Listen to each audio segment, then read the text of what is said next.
안녕하십니까. 저는 지금 프라임에서 사회문화와 정치화법을 가르치고 있는 사회탐구 강사 서진경입니다. 반갑습니다. 우선 오늘 제가 준비한 내용은 총 3가지입니다. 첫 번째, 어제 성적표가 배부되면서 2025학년도 수능이 마무리가 되어 가는 것 같아요. 그래서 이제 오늘 이 자리에 오신 분들의 차례가 되었죠. 그래서 어떻게 출제되었나 분석하면서 두 번째로 결국 우리가 중요한 것은 이번 겨울방학을 어떻게 준비할 것인가, 어떻게 보낼 것인가, 무엇에 초점을 둘 것인가 함께 공부해야 하는 방향에 대해서 말씀드리면서 마지막으로 그럴듯한 계획이 없으시다면 저와 함께 이번 겨울방학을 슬기롭게 보내보길 바란다라는 마음으로 준비해보았습니다. 자, 그럼 우선 학부모님들과 그리고 학생분 혹시 이번 수능 끝나고 뉴스 다들 보셨나요? 언론에서 얘기하는 카피라이트 보셨나요? 국영수 쉽고 사탐 어려워. 혹시 이런 얘기 보셨어요? 자, 저랑 비슷한 뉴스를 보셨다면 네, 어려웠대요. 작년 수능 그리고 올해 6월, 9월보다 어려웠대요. 근데 우리에게 중요한 건 어떻게 어려웠냐 이잖아요. 그래야 대비를 할 수 있으니까. 그래서 직접 현장에 있었던 친구들의 목소리를 제가 담아왔습니다. 실제로 데려오진 못했고요. 자, 카톡으로 대체해서 보내드릴게요. 근데 제가 작년에는 정법이랑 사회문화를 했었고 올해는 사회문화 하나만 했었고 내년에 다시 사회문화와 정법 둘 다 할 건데요. 그래서 사회문화 예시가 조금 많아요. 그래도 정법도 동일한 선상으로서 이어가니까 같이 얘기 잘 들어주시면 감사하겠습니다. 아무튼 저희 반에 기대주가 여러 명 있었는데 그 2명만 데려왔습니다. 9월부터 쭉 보는 모의고사마다 50점을 받고 시간도 남는다고 했던 친구고요. 그리고 스카이만 썼던 외국 학생이었어요. 근데 저한테 굉장히 연락을 기다리고 있는데 불안하게 쌤 이렇게 부르더라고요. 무섭잖아요. 왜냐하면 저도 그래도 수능에서 다들 성적이 좀 나와줘야 학생도 좋고 저도 좋고 그리고 학부모님도 좋고 그리고 내년에 만나 뵐 학부모님 앞에서 제 면도 좀 서고 그래서 왜? 무슨 일이야? 라고 물어봤죠. 그랬는데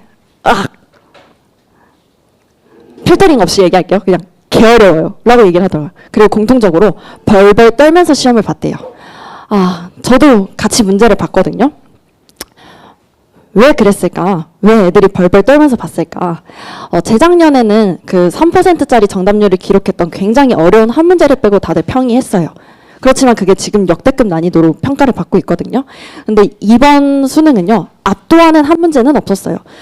대부분 정답률이 30%를 넘어가면서 상위권의 문제들 다수 그리고 중위권의 문제들 다수 이런 식으로 구성이 되었더라고요.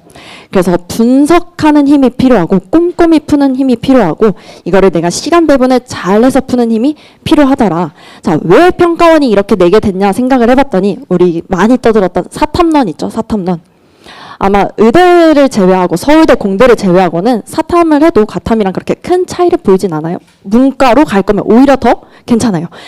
그래서 사탐론을 견제해서 얘네가 등급이 안 나뉘면 안 되니까 평가원이 굉장히 까다롭게 출제를 했더라고요.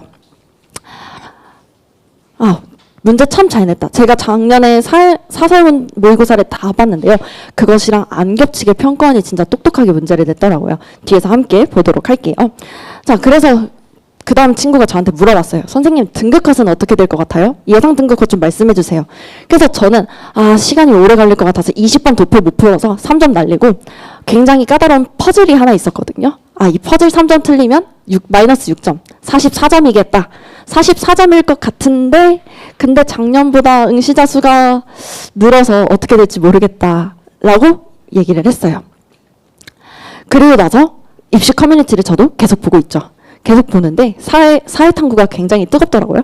계속 애들이 사탐 얘기만 해요. 생유는 역대급이었다. 지금 1등급 컷이 41에서 끝났어요. 역대급이었다 얘기를 하는데 사회문화가 그리고 정치화법이 문제가 된 게 뭐냐면 어려웠다고 떠들어대는데 실상을 딱 까봤더니 45점, 48점. 작년이랑 비슷해요. 오히려 여긴 작년보다 훨씬 더 많이 등급 컷이 올랐어요. 애들이 쉽게 느꼈을까요? 전혀 쉽게 느끼진 않았어요. 사탐론으로 넘어온 최상위권 친구들도 있었고요. 그리고 매년 얘기하는 N수생이 올해도 역대를 찍었고 내년에도 역대를 찍겠죠. 이 친구들이 너무 표본을 상승시켰어요. 난 어떻게 해야 돼? 우리 애는 어떻게 해? 라고 생각하실 텐데 왜요? 제가 상위권이 되면 되잖아요. 우리가 최상위권이 돼서 내가 1등급을 찍는 사람이 되면 된다. 그렇지만 우리가 주의해야 될 건 뭐냐면 항상 애들이 저 최저 논술만 맞추려고요. 논술 최저만 맞추려고요. 라고 얘기를 하는데 최저만 맞추는 식으로 공부를 했다가는 큰일 날 것 같아요. 표본 점수도 안 나오고요. 100분위도 안 나오더라고요. 항상 우리는 만점을 기준으로 공부를 해야 된다라고 말씀을 드리고 싶습니다. 그래서 이번 문제를 쭉 보면서 학생들이 깨달아야 하는 점이 뭐냐면 문제를 푸는데 분명히 짧은 시간 안에 풀 수 있는 문제가 있고요. 긴 시간을 들여야 하는 문제가 있어요. 분명히 그걸 내가 구분하는 눈이 생겨야 되고 그렇게 시간 배분을 하는 연습을 해야 돼요. 물론 이거를 겨울방학에 끝낼 수는 없고요.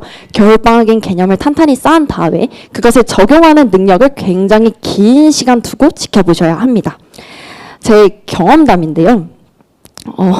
애들이 수학을 못한다고 하지만 저보다 계산이 빠르던데요. 도표 분수 문제거든요.